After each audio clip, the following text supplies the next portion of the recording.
దేశంలో ముడి చమురు, గ్యాస్ ఎరువుల రవాణాకు ఆటంకం లేకుండా చర్యలు తీసుకుంటున్నామని ప్రధానమంత్రి నరేంద్ర మోదీ చెప్పారు. ప్రస్తుతం మనకు సరిపడా ఇంధన నిల్వలు ఉన్నాయని ఆందోళన చెందాల్సిన అవసరం లేదని పేర్కొన్నారు. పశ్చిమాసియాలో యుద్ధ పరిస్థితులపై రాజ్యసభలో ప్రధాని నరేంద్ర మోదీ మాట్లాడారు. పశ్చిమాసియాలో యుద్ధ పరిస్థితులను నిశితంగా గమనిస్తున్నామని ప్రధానమంత్రి నరేంద్ర మోదీ పేర్కొన్నారు. అక్కడి యుద్ధం వల్ల అనేక సమస్యలు వస్తున్నాయని, ఇది ప్రపంచవ్యాప్తంగా తీవ్ర ఇంధన సంక్షోభానికి దారితీసిందన్నారు. భారత్కు కూడా ఆందోళనకరంగా మారిందన్నారు. భారత్కు హర్మూజు జలసంధి నుంచి కూడా చమురు నౌకలు వస్తాయని, అవి సురక్షితంగా మన పోర్టులకు చేరేలా జాగ్రత్తలు తీసుకున్నామన్నారు. భారతీయుల భద్రతే ప్రథమ ప్రాధాన్యతగా తీసుకున్నామని ప్రధాని స్పష్టం చేశారు. అక్కడ చిక్కుకున్న మన వారిని సురక్షితంగా తీసుకొచ్చామన్నారు. ఇప్పటి వరకు 3.75 లక్షల మంది భారతీయులు సురక్షితంగా స్వదేశానికి తిరిగి వచ్చినట్లు తెలిపారు. దాడుల్లో కొంతమంది భారతీయులు ప్రాణాలు కోల్పోయారన్నారు.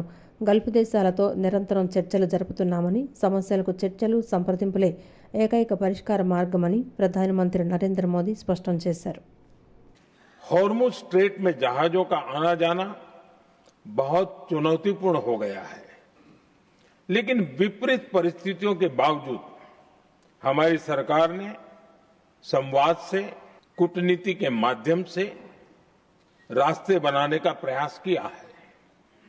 प्रयास ये है कि जहां से भी संभव हो वहां से तेल और गैस की सप्लाई भारत पहुंचे. ऐसी हर कोशिश के नतीजे भी देश देख रहा है. बीते कुछ दिनों में दुनिया के अनेक देशों से कच्चा तेल और एलपीजी से भरे जहाज भारत आए हैं. आने वाले दिनों में भी जारी रहेंगे. सभापति जी, भारत का प्रयास है कि तेल हो, गैस हो, फर्टिलाइजर हो, ऐसे हर जरूरी सामान से जुड़े जहाज भारत तक सुरक्षित पहुंचे.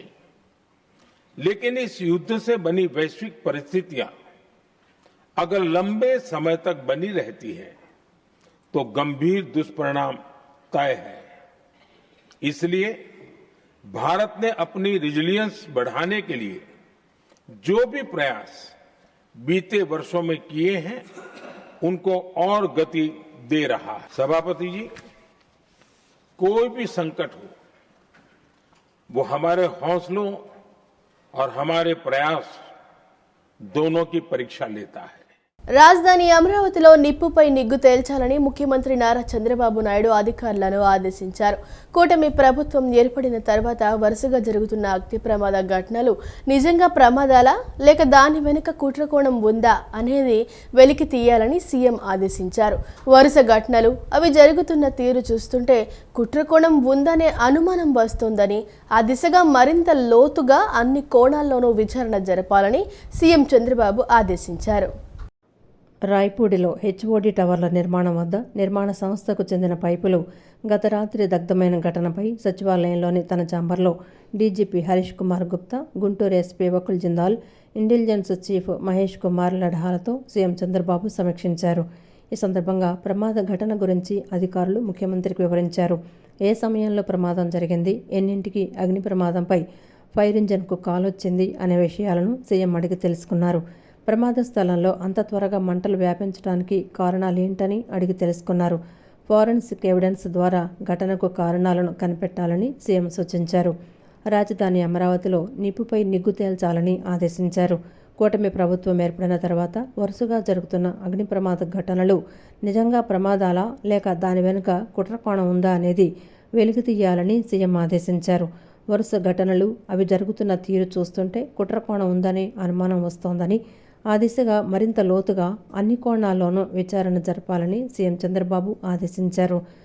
గతంలో జరిగిన కొన్ని ఘటనలు ఇప్పుడు రాజధాని ప్రాంతంలో జరుగుతున్న ప్రమాదాలను దృష్టిలో పెట్టుకొని కుట్రకోణం ఉంది అనే విషయం కూడా విశ్లేషించి వాస్తవాలు బయటకు తీయాలన్నారు. రాజధానిలో పెద్ద ఎత్తున నిర్మాణ పనులు జరుగుతున్నాయి. కోట్లు విలువైన సామాగ్రి రాజధాని ప్రాంతంలో నిల్వ చేసి పెట్టారు. పనులు అత్యంత వేగంగా జరుగుతున్నాయి. ఇలాంటి సమయంలో జరుగుతున్న ఘటన వల్ల అనవసరమైన అడ్డంకులు ఏర్పడతాయి. ఈ నేపథ్యంలో పటిష్ట చర్యలు తీసుకోవాల్సిన అవసరం ఉంది. రాజధాని ప్రాంతంలో పనులు జరుగుతున్న దగ్గర అదనపు పెట్రోలింగ్ నిర్వహించాలి. ప్రతి నిర్మాణ సంస్థ తమ సామాగ్రి నిల్వ చేసుకునే యార్డులో సీసీ కెమెరాలు తప్పక ఏర్పాటు చేయాలన్నారు. వరుస ఘటనలతో అలజడి సృష్టించాలని ఎవరైనా ప్రయత్నిస్తున్నట్లు తేలితే ఎట్టి పరిస్థితుల్లో ఉపేక్షించవద్దని కఠిన చర్యలు తీసుకోవాలని సీఎం చంద్రబాబు ఆదేశించారు. ఆంధ్రప్రదేశ్లో పునర్విభజన వల్ల అవకాశాలు మరింత పెరుగుతాయని జనసేన అధినేత ఉప ముఖ్యమంత్రి పవన్ కళ్యాణ్ అన్నారు. పార్టీలో కమిటీల ఏర్పాటు విషయంలో పిఠాపురం మోడల్ని మిగతా నియోజకవర్గాల్లో అమలు చేయాలని పవన్ సూచించారు. నగరంలోని నోవోటెల్ హోటల్ నందు జనసేన పార్టీ ఎమ్మెల్యేలు, ఎంపీలు, ఎమ్మెల్సీలు, జనసేన అధినేత పవన్ కళ్యాణ్ 3 గంటల పాటు సమావేశమయ్యారు. పార్టీ బలోపేతం, నియోజకవర్గాల్లో కూటమి పార్టీ సఖ్యత, పలు కీలక అంశాలపై ప్రధానంగా చర్చ సాగింది. సభ్యత్వ నమోదు, పార్టీ కమిటీలపై చర్చించారు. నియోజకవర్గాల్లో సమస్యపై ఆరా తీశారు. కమిటీల ఏర్పాటు విషయంలో పిఠాపురం మోడల్ని మిగతా నియోజకవర్గాల్లో అమలు చేయాలని పవన్ సూచించారు. కూటమి పార్టీల సయోధ్య విషయంలో దిశానిర్దేశం చేశారు. ఆంధ్రప్రదేశ్లో పునర్విభజన వల్ల అవకాశాలు మరింత పెరుగుతాయని పవన్ కళ్యాణ్ అన్నారు. విజయవాడలో ఉగ్రవాద కార్యకలాపాలకు పాల్పడుతున్న 3 యువకులను పోలీసులు అరెస్టు చేశారు. వీరు ఆన్లైన్ ద్వారా తీవ్రవాద సమాచారాన్ని వ్యాప్తి చేస్తూ యువతను ఆకర్షించే ప్రయత్నం చేస్తున్నారని Vijayawada incharge police commissioner Sarvashreshtha Tripathi తెలిపారు. దేశం వెలుపల ఉన్న వ్యక్తులతో కూడా వీరికి సంబంధాలు ఉన్నట్లు ప్రాథమిక విచారణలో తేలిందన్నారు. పోలీసుల సోదాల్లో మొబైల్ ఫోన్లు, ఇతర కీలక పత్రాలను స్వాధీనం చేసుకున్నారన్నారు. దేశ భద్రతకు విఘాతం కలిగించే ఇలాంటి చర్యలపై కఠినంగా వ్యవహరిస్తామని తెలిపారు. ఈ కేసు సంబంధించిన 3 అక్యూజ్డ్ కి ఈరోజు అరెస్ట్ కూడా చేయడం జరిగింది.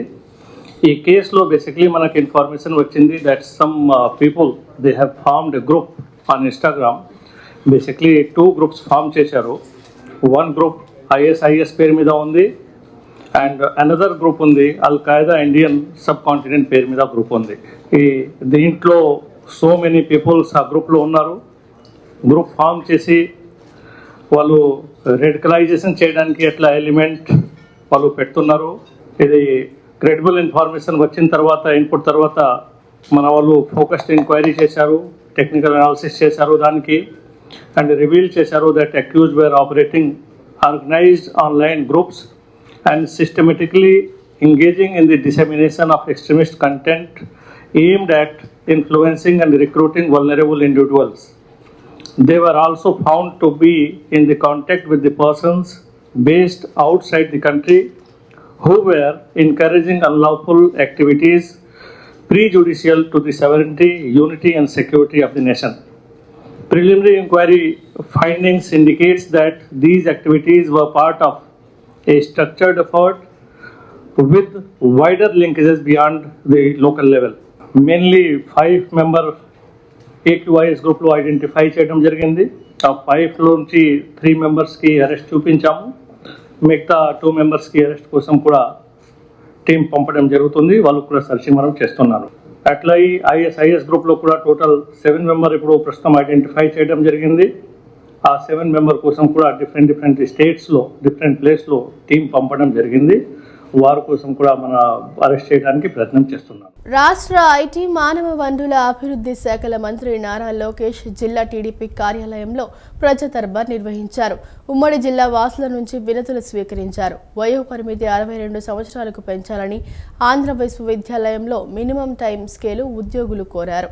ఇటీవల విడుదల చేసిన జాబ్ క్యాలెండర్లో విద్యుత్ శాఖలో JEE, JLM పోస్టులు కూడా కలిపి నోటిఫికేషన్ ఇవ్వాలని కోరుతూ పలువురు కోరారు.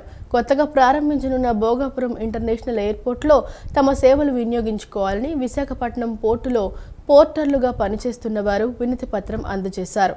మత మార్పిడి అనంతరం అట్రాసిటీ చట్టం కింద కేసులపై సుప్రీంకోర్టు కీలక ఉత్తర్వులు జారీ చేసింది. క్రైస్తవ్యంలోకి మారిన వారు ఎస్సీ హక్కులు పొందలేరని స్పష్టం చేసింది. మత మార్పిడి అనంతరం అట్రాసిటీ చట్టం కింద కేసులపై సుప్రీంకోర్టు కీలక ఉత్తర్వులు జారీ చేసింది. క్రైస్తవంలోకి మారిన వారు ఎస్సీ హక్కులు పొందలేరని స్పష్టం చేసింది. హిందువులు, బౌద్ధులు, సిక్కులు మాత్రమే ఆ హక్కులు పొందుతారని పేర్కొంది. ఈ వ్యవహారంలో ఆంధ్రప్రదేశ్ హైకోర్టు ఇచ్చిన తీర్పును సుప్రీంకోర్టు సమర్థించింది. ఏపీ హైకోర్టు ఇచ్చిన తీర్పును సవాల్ చేస్తూ చింతాడ ఆనంద్ అనే వ్యక్తి దాఖలు చేసిన పిటిషన్పై అత్యున్నత న్యాయస్థానం విచారణ చేపట్టి నేడు తుది ఉత్తర్వులు జారీ చేసింది. బాపట్ల జిల్లా పిట్టలవానిపాలెంలో పాస్టర్ చింతాడ ఆనంద్ ఎటువంటి అనుమతులు లేకుండా చర్చ నిర్వహించడంపై అక్కల రామిరెడ్డితో పాటు స్థానికులు అభ్యంతరం తెలిపారు. వారిపై అట్రాసిటీ నిరోధక చట్టం కింద ఆనంద్ పెట్టిన కేసును కొట్టివేయాలంటూ రామిరెడ్డి స్థానికులు ఏపీ హైకోర్టును ఆశ్రయించారు. చింతాడ ఆనంద్ పాస్టర్గా పనిచేస్తూ ఉండటంతో క్రైస్తవుడవుతారని, రాజ్యాంగం ప్రకారం షెడ్యూల్ కులాలకు సంబంధం ఉండదని రామిరెడ్డి తరపు న్యాయవాదులు వాదనలు వినిపించారు. పుట్టుకతో హిందువైన క్రైస్తవం స్వీకరించడంతో ఆనంద్ షెడ్యూల్ కులానికి చెందరని కోర్టు దృష్టికి తీసుకువెళ్లారు. అట్రాసిటీ చట్టంలోని సెక్షన్లు ఆయనకు వర్తించవని, ఫిర్యాదు చట్ట వ్యతిరేకమని, తమపై పెట్టిన కేసుకు విచారణార్హత లేదని వాదించారు. రామిరెడ్డి తరపు న్యాయవాదులు వాదనలను హైకోర్టు పరిగణలోకి తీసుకుంది. క్రైస్తవ మతంలో కుల వ్యవస్థ లేదని పేర్కొంది. హిందూ, సిక్కు, బౌద్ధ మతాలకు చెందిన వారికే ఎస్సీ హక్కులు పొందే అర్హత ఉంటుందని స్పష్టం చేసింది. ఈ తీర్పును సవాల్ చేస్తూ ఆనంద్ సుప్రీంకోర్టును ఆశ్రయించారు.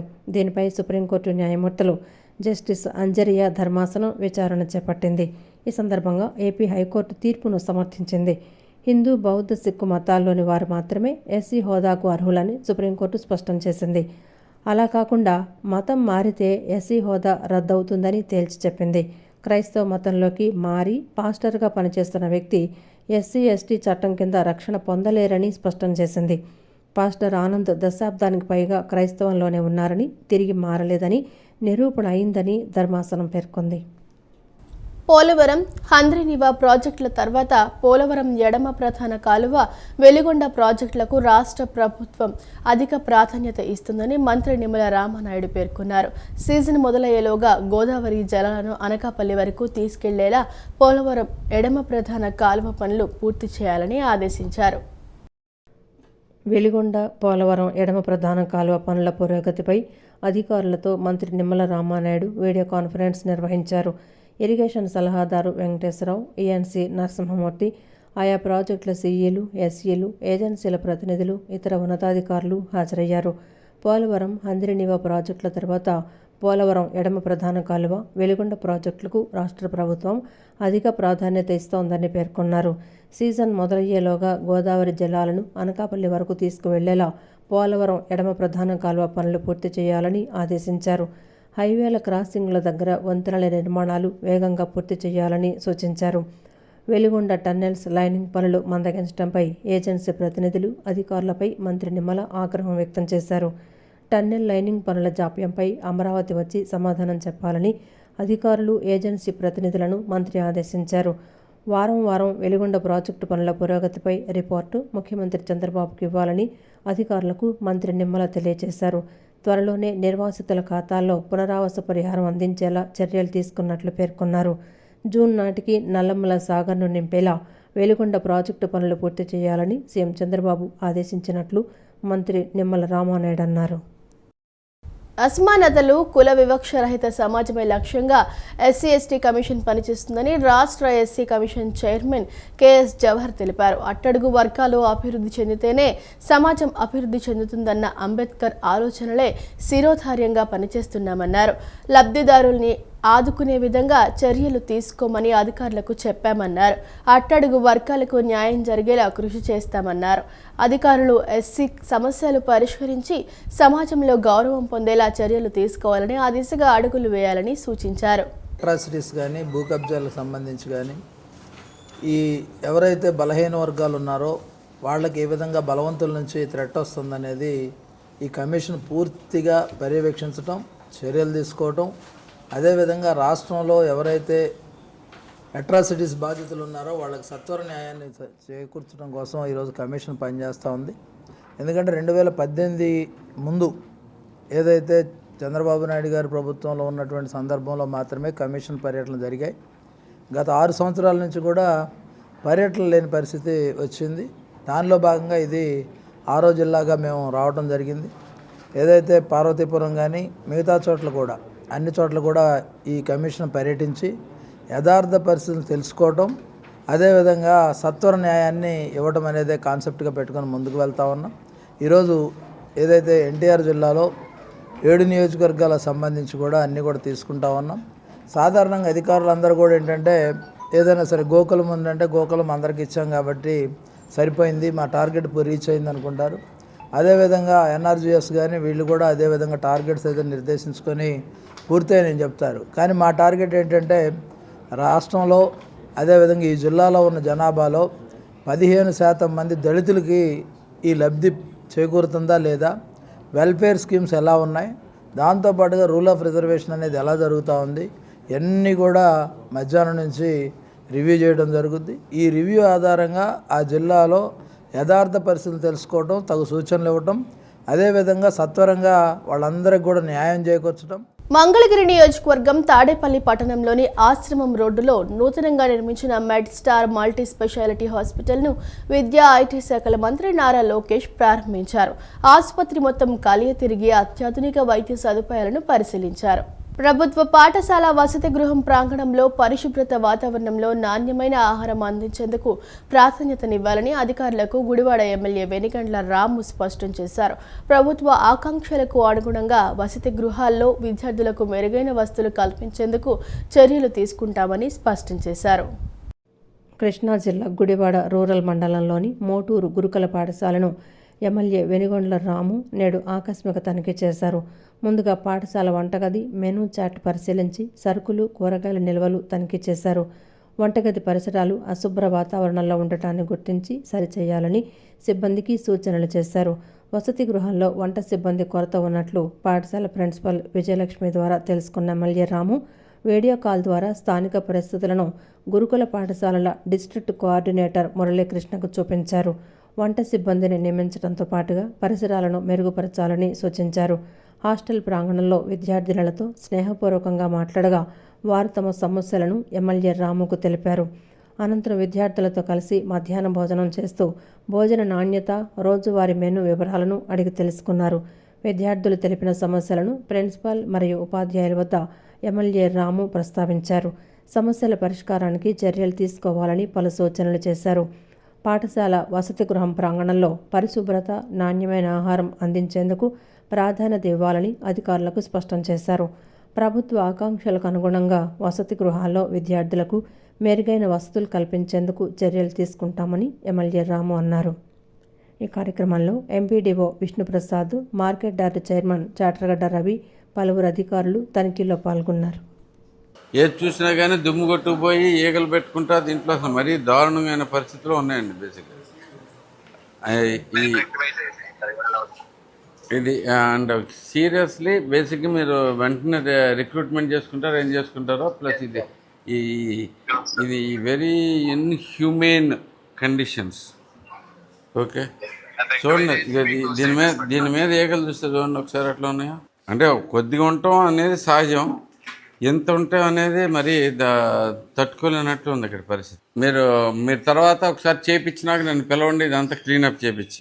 హైదరాబాద్ నుంచి గన్నవరం వచ్చిన ఇండిగో విమానంలో సాంకేతిక లోపం ఏర్పడింది. విమానం ల్యాండింగ్ అవుతున్న రన్పై హఠాత్తుగా ఇండిగో విమానం నిలిచిపోయింది. ఈ విమానంలో ఆర్థిక శాఖ మంత్రి పయ్యావుల కేశవ్ ప్రయాణం చేస్తున్నారు. గన్నవరం నుండి హైదరాబాద్ వెళ్లాల్సిన ఇండిగో సర్వీస్ను నిలిపివేస్తున్నట్లు అధికారులు ప్రకటించారు. కంచికచర్లలో ఇంధన కొరత ఏర్పడటంతో వాహనదారులు పెట్రోల్ బంకులకు భారీగా క్యూ కడుతున్నారు. ఇంధన కొరత లేకుండా అధికారులు తగు చర్యలు తీసుకోవాలని వాహనదారులు కోరుతున్నారు. కంచికచర్లలో ఇంధన కొరత ఏర్పడటంతో వాహనదారులు పెట్రోల్ బంకులకు భారీగా క్యూ కడుతున్నారు. కంచికచర్లలో స్టాక్ లేదని నో స్టాక్ పెట్టిన పెట్రోల్ బంకుల యాజమాన్యాలు పెట్రోల్ కొరత సమాచారం తెలుసుకొని పెట్రోల్ బంకులకు ద్విచక్ర వాహనదారులు పెద్ద ఎత్తున బారులు తీరారు.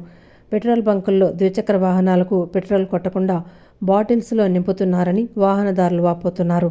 లోడ్ వచ్చే వరకు ఇలా నో స్టాక్ తప్పదంటున్న పెట్రోల్ బంకుల యాజమాన్యాలు ప్రస్తుతం డీజిల్ కూడా కొంతమేరే ఉందని, స్టాక్ ఉన్నంత వరకు వాహనాలకు ఇంధనం ఫిల్ చేస్తామని స్పష్టం చేశారు. ఎటువంటి ముందస్తు సమాచారం లేకపోవడంతో వాహనదారులు తీవ్ర ఇబ్బందులు పడుతున్నారు. ఇంధన కొరత లేకుండా అధికారులు తగు చర్యలు తీసుకోవాలని వాహనదారులు కోరుతున్నారు.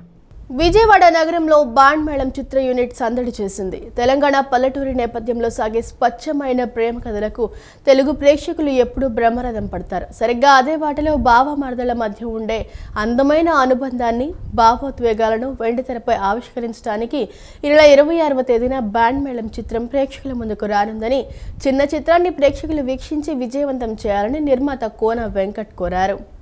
బ్యాండ్ మేళం చిత్రం ప్రమోషన్లో భాగంగా సత్యనారాయణపురంలోని ఒక హోటల్లో ఏర్పాటు చేసిన విలేకరుల సమావేశంలో చిత్ర నిర్మాత కోన వెంకట్ మాట్లాడుతూ తాను అనేక మంది నూతన దర్శకులను నటీనటులను ప్రోత్సహించడం జరిగిందన్నారు.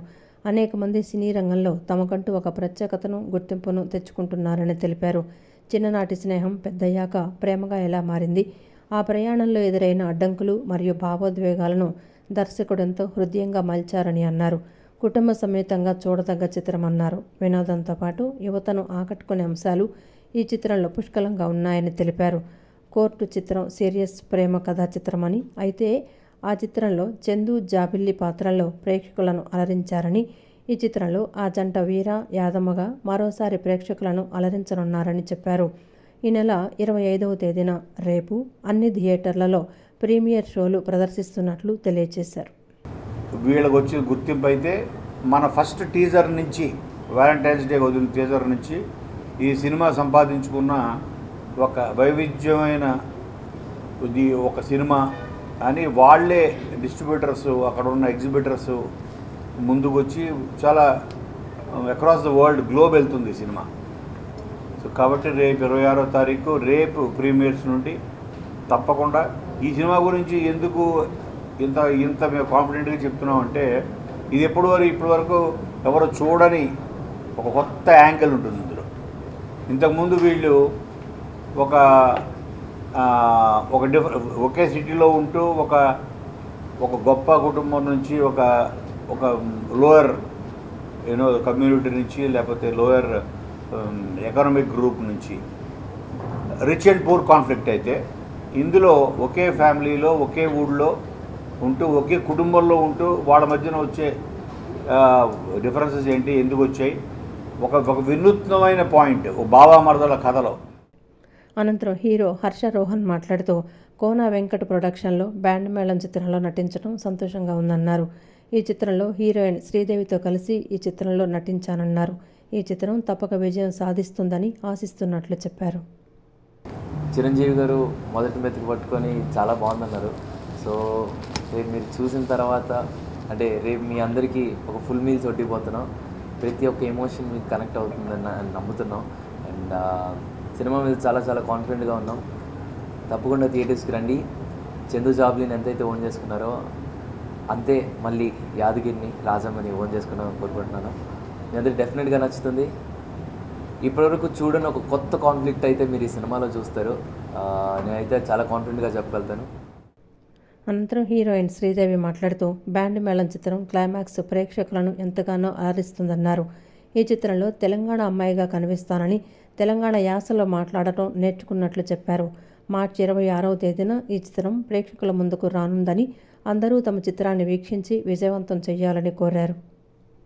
విజయవాడ అమ్మవారు బ్లెస్సింగ్స్ తీసుకుని వచ్చాం. అండ్ రేపు మా సినిమా ప్రీమియర్ జరుగుతుంది అండ్ ఎల్లుండి మా సినిమా రిలీజ్. సో చాలా చాలా స్పెషల్గా ఉంది. ఎందుకంటే కోర్టులో చాలా మంచిగా ఆన్ చేసుకున్నారంటే ఇంట్లో తీసుకెళ్ళిపోయారు చందు జాబిల్ని. సో ఖచ్చితంగా అదే కాన్ఫిడెన్స్తో మళ్ళీ ఒక మంచి కథతో వచ్చాం బ్యాండ్ మేళం అనే సినిమాతో.